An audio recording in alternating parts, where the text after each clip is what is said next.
Do you remember that time we got coronavirus? That's a topic we're going to be talking about. You looking forward to that one? Wow, it was a thrilling time. It was a thrilling time. But it's an experience worth talking about. We are the lucky ones. We are indeed. So Noah, what was it like having coronavirus? Anything to say? Noah. Corona. Corona. Noah. Noah. Corona. Noah. Ooh. Ooh. Ooh. Hello. He's just found himself. Noah.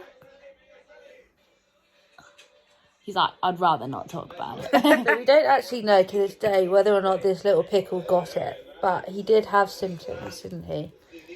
Yeah, they said it was quite likely that he would have had it because we all had it. But COVID in babies is just like a cold. Yeah. So we will never know because they didn't test him. He said, yeah, me. So we went to get tested. I'd already had a test, actually, 2 tests whilst I was in hospital, so I was dreading it, especially the thought of doing it myself rather than like having a midwife do it for me. I was just dreading the thought of that thing up your nose, at the back of your throat. And you hear things obviously about it, and it's just being unpleasant. But we were thinking, okay, we'll go for a drive-through, in, out, get it done. When we got there, we didn't realise there was just a few mixed messages around booking an appointment. Mum said she saw something online that said about just turning up, but it wasn't the case. So we had to get out the car. And because I thought it would just be a drive-through, I left Bella at home. So I didn't bring my guide dog with me. So I was being guided by Mum, and then it was you, Dad, and Noah.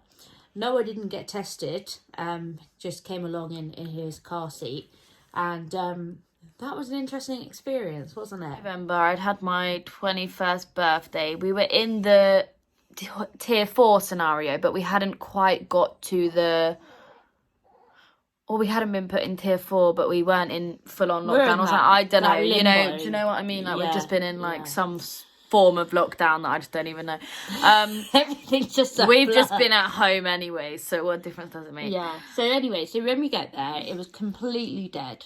And so, which is great. And there was this guy there. Well, we went along, they made sure we were all masked up. Mum and Dad were wearing the material Molly Watt Trust ones, and they said, oh, could you please wear surgical masks, because that's what's appropriate for this scenario. So they're like, that's totally fine. So they gave him surgical masks to wear. And then we went through and we had this member of that guy, and he was so you go into like a marquee kind of scenario, like open. Like, I imagine a lot of us have experienced it at this point now, but it's all open plan, but there's like different what's the word, cubicles that you kind of go in, and because we were under one household, we were all together, us 4, but only 2 of us at a time took the tests. And the guy, he obviously had to be 2 meters. See, that's apart. One thing as well. Normally, you would do, well, he was saying that you would normally actually do the test alone. But he did it in 2, which was probably quite helpful for you because you could watch Mum and Mum could help you. And we were all the same household. So I wasn't, so as I explained before, I didn't bring Bella. So there was nothing to say from their side that I had Usher syndrome or access knees or anything like that. So I was literally holding on to Mum and she was guiding me. And when he just said about doing 2 at a time, I think he just did that because, we were under the same household. We had the baby and it was cold. It obviously helped by all means. But he was really good because, I went first with Mum and he was incredibly descriptive. So, there was a plastic form thing, wasn't there? So it was a form and obviously the bag with all the stuff that you need, and he kind of made us get it out of the bag and place everything. On your left hand side there is this, on your right hand side, if you need a tissue, in the drawer next to you, madam. And I didn't know who he was talking to. I looked at him, he was pointing at me, so I was like, oh, okay. So there were a couple of things, but on the whole he was very descriptive and not in a visual sense, not like over here and I think over there. And I think because he had to be 2 meters away from anyone. And he was wearing a mask. very, very descriptive because, you know, for anyone, even if he knew that you had additional needs, he couldn't really come over and help you. And obviously that's the scenario we're all in at the moment. Like, you can't be up close and personal with people, and he was really, really good. Also with the app and everything, like, he really knew his stuff, and he really... It was almost like he knew the journey off by heart anyway. He'd done it so many times. So when it got to putting in our... it was like a code that we had to put into the website and our details and stuff to receive our results and blah, blah, blah. He was like, and then when you get to blah, blah, blah. He was so descriptive from the get-go, wasn't he? Like, yeah. for everything. So he was really, really good. And we didn't mention that I had access needs. Despite that, he was very, very good. Obviously, had I gone on my own, maybe I would have struggled. But I don't think in any scenario I would have gone and done that on my own, completely on my own, because that would have been quite daunting for anybody. But then, yeah, so that was kind of the experience, wasn't it? And then we were just told we had to wait till we received our results. And back then it was slightly different because it's changed now. It's if you had it, you had to isolate 10 days. 10 days. But if you were in contact, it's 14 days. 14 days. And that... We go to bed, obviously later on, normal bedtime. I wake up quite early and I've got a text message, an email, and they'd actually been sent around 3 a.m. to confirm that I'd actually tested positive for corona. Lily was still asleep at this point. I went into mum and dad's room and I said, oh my goodness, I didn't say those words, but you can imagine. They were like, yeah, same. And I was like, oh my God. And then they came and greeted me with the good news. And then you're like, and I was like, what about you? Like, I haven't even looked at my phone yet. And then you look at your phone, and then I had tested positive too. So that's all fun and games. So the whole fam under this, well, not the whole fam, but us 4 living under this roof, all tested positive and all had quite different experiences. So completely different. Like, yeah, obviously, I think during the isolation, we really saw like everybody else's symptoms coming out, and us all dealing with it very differently and having different symptoms. Yeah, so we were advised to obviously isolate, and as I said, there was nothing out of the ordinary for me. But the trace people were really, really good. They called us most days. Like, we honestly don't have anything bad to say about track and trace and the NHS. Like, they really did us good.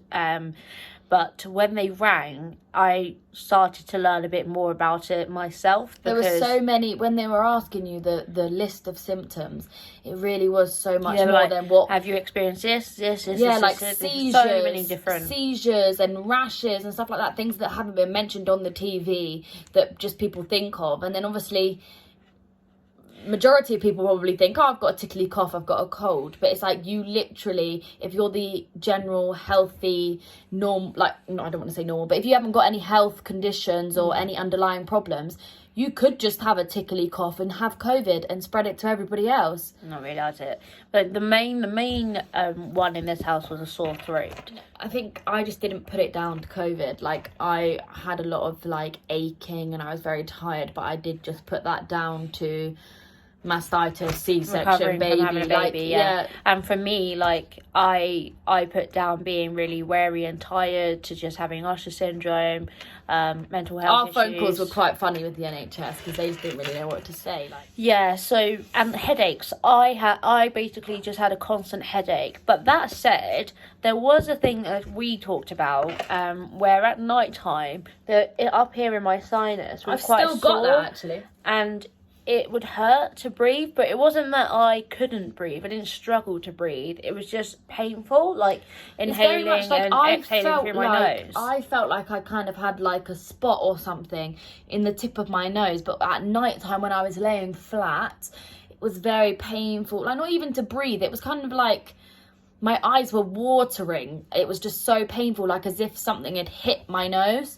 Like bruised. So I think it's just really strange because we all kind of had quite similar but different symptoms. And for a long time, I would have gone a long time not thinking I had coronavirus because a lot of the symptoms were things that I'd had before. But then actually once I got tested positive, I was like, yeah, okay, I do feel really quite and all of that. Dad was particularly Dad bad. was really bad. He was quite, like, to the point where it was quite scary for us. He wasn't put in hospital, touch wood, like, he didn't need the hospital, but he had problems with his diaphragm, his joint pains, like, he was bent over double in pain, and up until recently has only really just recovered. Like, he was really tired, wasn't he, like, sleeping in, whereas normally he kind of he would be one of those annoying crack of dawn, waking up on the bike by 6 a.m, cycle for like 2 hours. But now, and that's the thing, when we were in isolation, it was like we were all just laying on the sofa all day. Like, but we got really into the clown, didn't we? We did. So really thinking back, the only thing that I would say was slightly confusing from a patient point of view, All the texts and emails. But when you fill in the details on the form when you get tested, you talk about when you got your symptoms first, and so Lily put in that she had got symptoms before all of us, so her isolation period was shorter than the rest, and Mum and Dad had different days, and then for me I literally just put from that day because I really hadn't experienced much at that point, and so from that you get text messages, and regular text messages, so it's good they kept in touch, we were informed. But the text messages and what was put in the app and the emails, they were all giving us different dates as to when to isolate until. So I found that when I spoke to track and trace people, they said, not quite too sure what that's about, but pay attention to the emails. So what was put in the emails was the date that I needed to isolate until. But of course, like, I wouldn't want to be putting anybody else in danger if I was still contagious, and to be honest, as it happened, I wasn't in a hurry to rush back out. I was actually really quite anxious by the end, and I did talk to track and trace again about this. I said, I do experience quite a lot of anxiety, and she gave me a list of resources on the gov.uk website, all about sort of things that can help for those that have anxiety and mental health issues, and that was really fab. And the other thing I should mention is they asked if you were okay financially, if you needed shopping, if any kind of support. They were really, really good, and every time they rang it was a different person, which for me, from a user perspective, that can create anxiety in itself because I don't know that voice on the other end of the phone. Yes, I have great hearing aids, but if they've got an accent or, they're a softly spoken person, it can really be challenging. But I have to admit, every person I spoke to were really, really good at listening, really... They always just had something reassuring to say in what was, a really concerning time, and quite happy to just hibernate for the rest of my life, which isn't healthy. But it kind of just, I was like, but what if I am still contagious? Because I haven't really had, major symptoms. I've just had a bit of a headache and this and that.